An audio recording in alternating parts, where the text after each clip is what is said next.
시청자 여러분 안녕하십니까? 채널K 뉴스입니다. 뉴욕주 전역에 겨울 폭풍 노리스터 경보가 발령됐습니다. 뉴욕 뉴저지 일원은 오늘 폭풍우권에 들면서 강풍과 함께 눈비가 내렸습니다.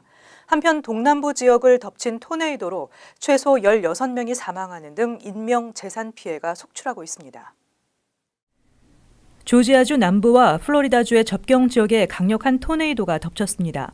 토네이도는 22일 새벽 쿡 카운티 아델시 인근 공원을 덮쳐 이동주택 20여 채를 완전히 파괴했으며 브룩스 카운티에서는 이동주택 한 채가 토네이도에 실려 고속도로로 떨어졌습니다. 조지아주는 이날 주 전역에 긴급 비상령을 발령하고 주민들에게 외출 자제를 당부했습니다. 앞서 미시시피주도 전날 토네이도가 덮쳐 4명이 사망했습니다. 이러한 겨울 폭풍우 전선은 뉴욕 방향으로 북상했습니다. 뉴욕주 전역에는 겨울 폭풍 노리스터 경보가 발령됐고 앤드루 쿠오모 뉴욕 주지사는 23일 오전 1시부터 24일 오전 1시까지 뉴욕시와 롱아일랜드를 포함한 뉴욕주의 만일의 사태에 대비해야 한다고 강조했습니다. 오늘 뉴욕 일원은 폭풍우권에 들면서 강풍과 함께 눈비가 내렸습니다. 예상 강우량은 1에서 3인치이지만 지역에 따라 3에서 4인치까지 기록된 곳도 있었습니다. 여기에 강풍까지 더해지면서 뉴욕시와 롱아일랜드 연안 강풍은 시속 40마일에서 최대 시속 60마일까지 올라갔으며 기상청은 24일까지 이어질 것으로 내다봤습니다. 교통당국은 혹시 모를 사고에 대비해 22일부터 도로와 교량 등의 공사를 모두 중단시켰습니다. 폭풍으로 정전될 우려도 있어 손전등과 배터리, 발전기 등을 미리 준비해 놓을 것을 당부했습니다. 지난 주말 트럼프를 반대하는 여성들의 거리 시위가 워싱턴을 비롯해 런던, 프라하에 이르기까지 전 세계 주요 도시에서 진행됐습니다. 도널드 트럼프 대통령의 여성 차별적 발언과 퇴행적 정책에 분노하며 여성들의 연대를 강조했습니다. 21일 각국의 여성들이 워싱턴을 비롯한 주요 도시에서 거리 행진을 하며 도널드 트럼프 대통령의 일탈을 더 이상 좌시하지 않겠다고 경고했습니다. 워싱턴에서는 여성 수십만 명이 행진을 하며 낙태와 기후변화, 총기 규제 등에 대한 트럼프 대통령의 생각을 묻는 구호를 외쳤습니다. 트럼프를 조롱하기 위한 좌우가 뾰족한 핑크색의 모자를 쓴 채 거리를 걸었던 일부 참가자들은 여성들은 결코 물러서지 않을 것이라고 적힌 팻말을 흔들었습니다. 마돈나는 트럼프의 대통령 취임식을 끔찍한 순간이라면서 여성 행진의 의미는 우리는 절대로 끝이 아니다라는 것이며 이날이 자유와 평등을 위해 싸우는 혁명의 시작이라고 강조했습니다. 힐러리 클린턴도 트위터에 글을 올려 여성들은 우리의 가치를 위해 행진을 하고 있다며 그것은 어느 때보다 중요하다고 말했습니다. 특히 우리는 함께할 때 더 강하다며 여성들의 연대를 강조했습니다. 이날 거리 행진은 워싱턴, 보스턴, 뉴욕과 시카고, 로스앤젤레스 등 미국의 주요 도시에서도 일제히 진행됐습니다. 도널드 트럼프 대통령은 23일 환태평양 경제 동반자 협정 TPP에서 탈퇴하는 내용의 행정명령에 서명했습니다. TPP는 오바마 대통령이 추진했던 아시아 중시 정책의 일환이었습니다. 트럼프 대통령은 오늘 백악관 집무실에서 TPP 탈퇴 계획을 담은 행정명령에 공식으로 서명했습니다. 트럼프 대통령은 TPP 탈퇴 서명을 하며 미 근로자를 위해 아주 좋은 일이라고 말했습니다. TPP는 전임 버락 오바마 대통령이 야심차게 추진했던 것으로 미국과 일본, 싱가포르 등 12개국이 포함된 다자 협정으로 아시아 중시 정책의 일환입니다. 트럼프 대통령은 당선인 시절 TPP에 대해 잠재적인 제안이라며 취임한 지 100일 이내에 탈퇴할 것이라고 밝힌 바 있습니다. CNN 방송은 TPP 탈퇴 행정명령에 대해 트럼프 정부의 대외 정책이 담긴 첫 행정명령이라고 의미를 부여했습니다. 이와 함께 트럼프 대통령은 연방 공무원 고용 동결과 시민단체의 낙태 관련 연방재정 수급을 일부 제한하는 내용을 담은 2건의 행정명령에도 발령했습니다. 한편 트럼프 대통령의 북미 자유무역협정 재협상과 TPP 탈퇴 공식 선언으로 세계 무역 질서는 지각 변동이 불가피하게 됐습니다. 뉴욕 한인내일협회가 노동법 세미나를 열고 2017년을 맞아 변경된 관련 법안을 설명하는 시간을 가졌습니다. 특히 세미나에서는 시간당 최저임금 등 실제 비용 문제에 참석자들의 관심이 집중되기도 했습니다. 현장에 이보연 기자가 다녀왔습니다. 오늘 오전 플러싱 대동연회장에서 열린 노동법 세미나. 뉴욕 한인 네일협회는 새해를 맞아 변경된 노동법 시행으로 바뀌는 최저임금에 회원업체들이 불이익을 겪지 않도록 세미나를 준비했습니다. 정확하게 저희들이 임금 계산법을 노동국 관계자분들을 모시고 숙지를 해서 저희들이 앞으로 조사가 나올 시에 또 근로하시는 분들에게 정당한 임금을 지급을 하면서 저희들이 조사를 안 받을 수 있는, 피해 나갈 수 있는 방법을 습득하기 위해서 저희들이 협회에서 이 세미나를 개최하게 되었습니다. 변경된 노동법은 작년 12월 31일자로 이미 효력이 발생했지만 직원 급여를 산정하는 방법에 대한 가이드라인이 현업 종사자들에게 잘 전달되지 않은 상황. 뉴욕주 노동국에서는 이런 현실을 고려해 오늘 세미나에 참석해 최저임금 계산 방식을 자세히 설명했습니다. 시행되는 새로운 임금률에 대해서 또 그에 따라 사업체 혹은 사장님들은 어떤 임금률을 적용해서 직원들의 급여를 지급해야 하는지 이제 말씀을 드리고자 합니다. 이번에 시행된 최저임금안에 따르면 직원 수에 비례해 최저임금이 올라갑니다. 또 팁을 받는 경우와 받지 않는 경우로 나누어 팁을 받을 때는 시간당 최저 7.35달러에서 최대 8.3달러로 계산되고 받지 않는 경우엔 시간당 최저 9.7달러에서 최대 11달러로 계산됩니다. 시간외 수당, 즉 오버타임은 각각의 경우에 1.5배를 곱해 계산하게 됩니다. 세미나에선 이외에도 정확한 노동 시간과 임금 기록, 페이 노티스와 급여 명세서 제공 등 업주들이 반드시 지켜야 할 사항들에 대한 정보를 제공했습니다. 채널 K 뉴스 이보현입니다. 잉글로드 병원이 2017 새해를 맞아 내 몸을 알자를 주제로 의학 세미나를 개최했습니다. 잉글로드 병원은 세미나에서 무료 건강 검진과 오바마 케어 등 다양한 건강 정보를 나누는 시간을 마련했습니다. 이보연 기자가 보도합니다. 뉴저지 한인 의료와 건강에 공헌해온 잉글로드 병원이 지난 토요일 신년을 맞이해 의학 세미나를 열었습니다. 이번 세미나는 내 몸을 알자를 주제로 오전 9시부터 무료 혈액 검사 등 건강 검진과 오바마 케어, 메디케어 설명회가 일부 순서로 제공됐습니다. Preventive care and getting a yearly physical. So if you do have a problem, we can find out what it is early. Studies have shown that if you find out that you have a medical problem, the earlier we find it, the quicker we treat it, the better you are. 이어진 2부에선 제럴드 리, 토마스 버닉, 박진현 등 내과, 혈관외과, 한의과 전문의들이 노인 건강을 위한 정보를 나누는 시간이 이어졌습니다. 행사에 참여한 한인도 서비스의 만족감을 표하며 한인을 대상으로 하는 건강 서비스 증진을 기대했습니다. 이런 거를 좀 광고를 많이 해가지고 더 자주 했으면 좋겠습니다. 시리즈로 준비된 잉글로드 병원 세미나는 내달 25일에 건강한 심장을 주제로 계속될 예정입니다. 채널 K 뉴스 이보현입니다. 뉴욕 한인회가 차기 회장 선출을 위한 준비 작업에 본격 돌입했습니다. 올해 회장 선거는 3월 5일 치러질 예정입니다. 뉴욕 한인회는 20일 제35대 회장선거관리위원회 첫 모임을 열고 9명의 선관위원을 위촉했습니다. 선관위원장에는 이세목 전 뉴욕 한인회장이 선임됐으며 부위원장과 간사는 각각 민경원 뉴욕 한인회 회칙 개정위원장과 박종호 뉴욕 한인회 감사가 맡게 됐습니다. 선관위원으로는 이에릭 뉴욕 한인회 이사장, 문용철 롱아일랜드 한인회장, 홍명희 국제어린이재단 이사, 류재봉 전 퀸즈 한인회장 등이 위촉됐습니다. 이세목 선관위원장은 지난 선거처럼 문제가 발생하지 않도록 철저히 회칙에 의거해 투명한 선거 관리를 하겠다고 말했습니다. 올해 회장 선거는 3월 첫째 일요일에 실시한다고 적시된 회칙에 의거해 3월 5일 치러질 예정입니다. 선관위는 오는 24일 제2차 회의를 열어 세부 선거 일정을 정할 계획입니다. 이와 함께 선관위는 25일부터 선거 공고와 신청서 교부, 접수를 동시에 실시한다는 계획을 밝혔습니다.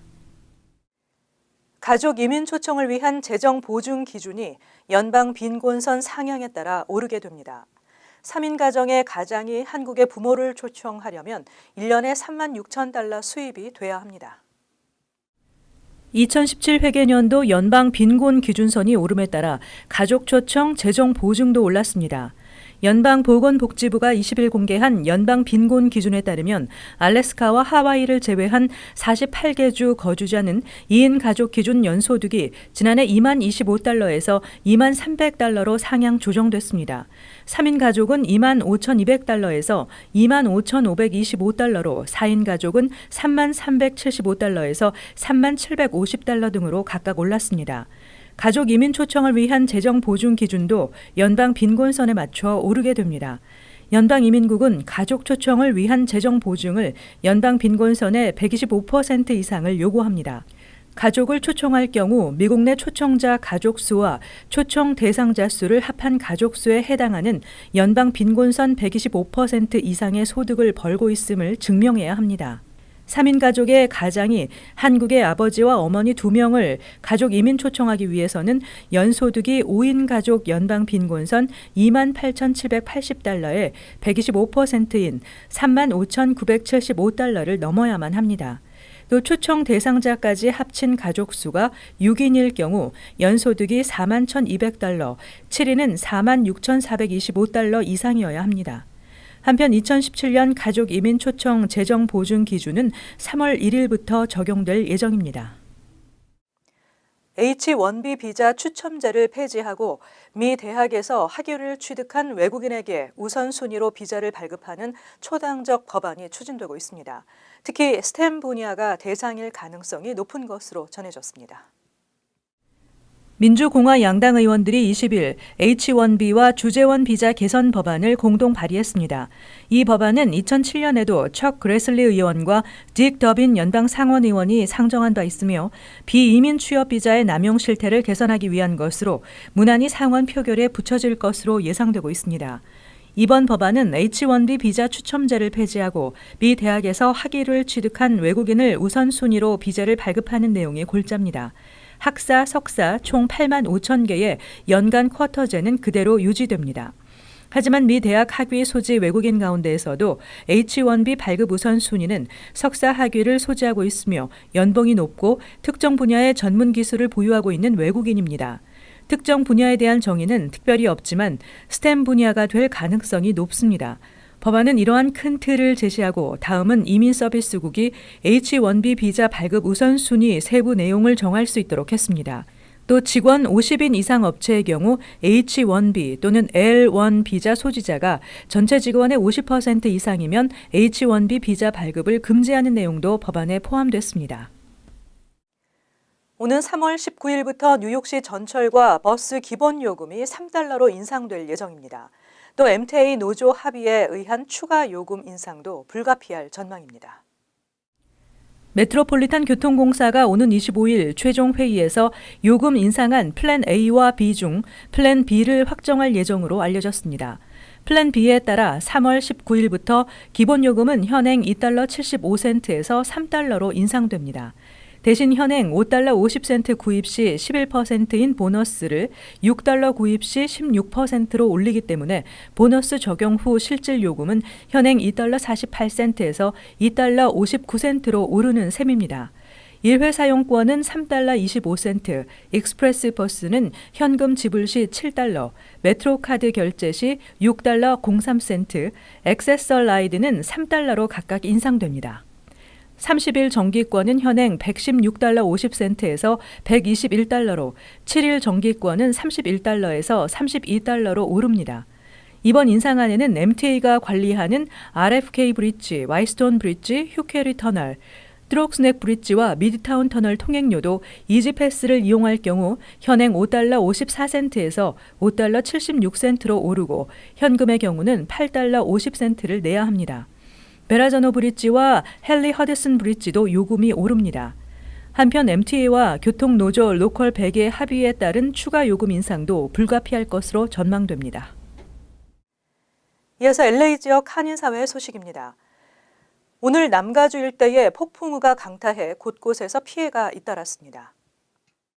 오늘 오전 이스트 LA 지역에는 강한 바람을 동반한 폭우로 인해 도로 상황이 악화되면서 출근길 큰 교통 혼잡을 빚었으며 산타바바라의 한 캠핑장에서는 나무가 쓰러지고 차량이 전복되는 등의 피해도 속출했습니다. 특히 당국은 이번 폭우로 오염된 빗물이 바다로 흘러들어가면서 일부 해안 지역이 오염될 가능성이 제기돼 박테리아 주의보를 발령했습니다. 한편 기상 당국에 따르면 오는 20일 남가주 일대에 또 한 차례 폭우가 예상된다며 주민들이 침수 피해 등 안전사고에 각별히 주의해 줄 것을 당부했습니다. 차량 공유 서비스 업체 우버가 운전기사 모집을 위해 수입을 과장 홍보해 벌금을 부과받았습니다.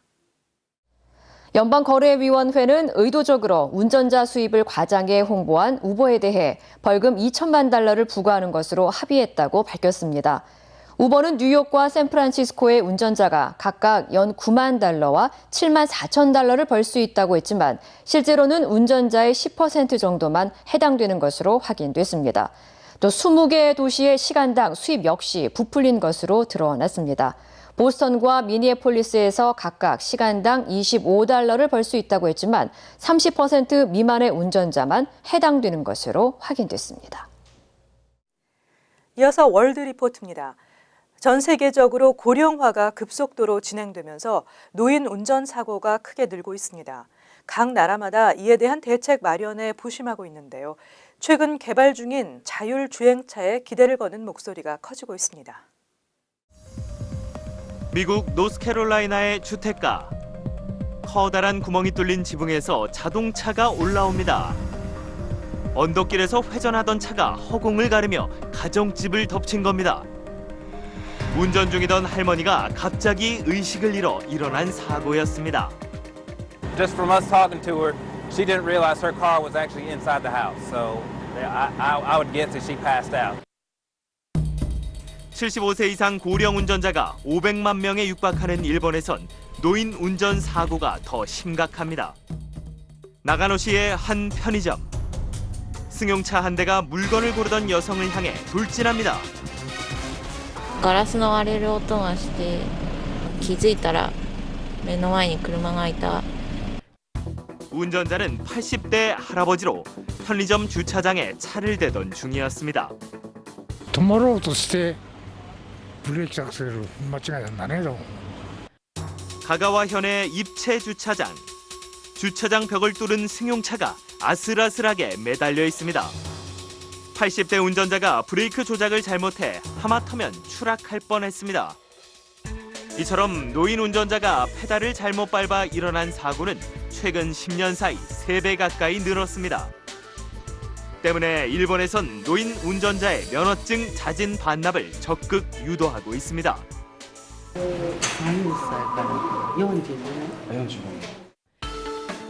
캐나다 온타리오주는 보다 엄격한 법을 만들었습니다. 80세 이상 운전자는 2년마다 신체 검사나 도로주행 테스트 등을 다시 받아 면허증을 갱신해야 한다는 겁니다. 자동차 업계에선 스스로 알아서 달리는 자율주행차가 일반화되면 노인 운전 문제가 해결될 것으로 기대하고 있습니다. Going where I need to go in a vehicle without having to make arrangements with other drivers or a family member or 하지만 자율주행차가 널리 보급되려면 수십 년은 걸릴 것으로 보여 노인 운전을 둘러싼 논란은 당분간 계속될 전망입니다. 이어서 간추린 소식입니다. 연방우정국은 재정적 어려움으로 인해 1월 22일부터 현행 47센트인 일반 우편의 우표 가격을 다시 49센트로 올린다고 밝혔습니다. 우표 값은 지난 2014년 49센트로 올라갔다가 2016년 4월 97년 만에 우정국 사상 처음으로 47센트로 내린 바 있습니다. 한편 이미 구입된 포레버 우표는 추가 요금 없이 그대로 사용할 수 있으며 우편 엽서나 1온스 이상 우편, 해외 우편 등의 요금은 동결됐습니다. 미국 내 한인 교회 수가 4년 연속 감소세를 보이며 지난해 말 기준 4,018개로 집계됐습니다. 전년에 비해 5.5% 감소한 것이고 2014년과 비교해서는 6.6%가 준 것입니다. 4년 연속 감소세를 보이고 있습니다. 주별 한인교회 현황은 캘리포니아주가 가장 많은 1,162개, 뉴욕 420개, 뉴저지 259개로 나타났습니다. 한인교회 감소세와 동일하게 주별 한인교회 수도 감소하고 있습니다. 제60대 커네티컷 한인회장의 유울섭 공인회계사가 선출됐습니다. 유 신임 회장은 커네티컷 한인회 운영에 있어 투명한 자금 관리에 중점을 두겠다며 한인들에게 유익한 다양한 행사로 친숙하고 존경받는 한인회가 되도록 최선을 다하겠다고 포부를 밝혔습니다. 또한 아직은 체계적으로 마련되지 않은 사회봉사 서비스를 단계적으로 도입하겠다고 덧붙였습니다. 뉴욕대 랭곤 메디컬 센터 종양외과 의사인 스티븐 양 박사가 이사회 만장일치로 한인 커뮤니티 재단 신임 이사장으로 선임됐습니다. 듀크대 의대를 졸업한 지난 2009년 한인 커뮤니티 재단에 합류한 양 박사는 보조금 조성위원회 의장직도 2년간 맡았습니다. 2017년에는 만찬 공동의장을 지내며 역사상 처음 $100만 모금의 중요한 역할을 했습니다. 다음은 환율과 증권 소식입니다.